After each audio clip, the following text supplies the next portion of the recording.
بسم الله الرحمن الرحيم تنزيل الكتاب من الله العزيز الحكيم Kur'an'ı nazil etmek hemme işinde galip bulun ve tamamı işlerinde hakim bulun Allah Tebarek ve Teala'nın tarafındandır.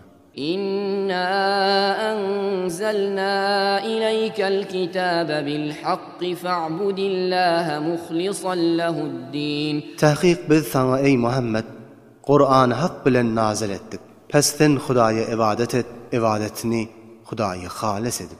ألا لله الدين الخالص والذين اتخذوا من دونه أولياء ما نعبدهم إلا ليقربونا إلى الله زلفى إن الله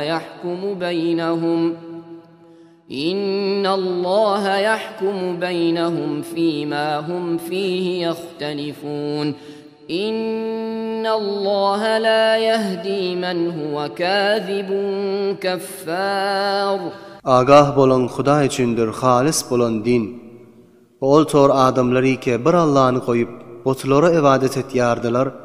Olur aytyanmışlar biz şu zatlara ibadet etmiyar meger şolur bizi Hudaya yakin etsinip ibadet et yar. Tahkik Allah Tebarek ve Teala şolurun arasında bar ihtilaflara hükmeder. Allah Tebarek ve Teala yalancı kafirlerini hidayet etmez. لو أراد الله أن يتخذ ولدا لاصطفى مما يخلق ما يشاء سبحانه هو الله الواحد القهار Eğer Allah Tebarek ve Teala özüne ferzent tutunmağı isteseydi, özünün halk eden mahluklarından halanı ihtiyar ederdi. Allah Tebarek ve Teala özü için ferzent bulmaktan nihayette pektir ve münezzehtir. Ol galip bolun yegane bir Allah'tır.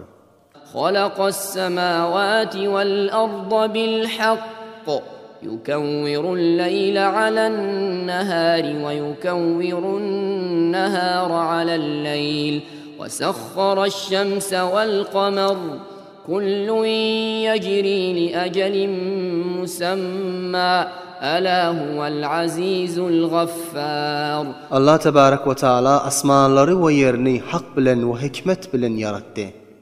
Ve geceni günnide övriyar ve günnidni gece övriyar ve günni ve ayını musahhar etti.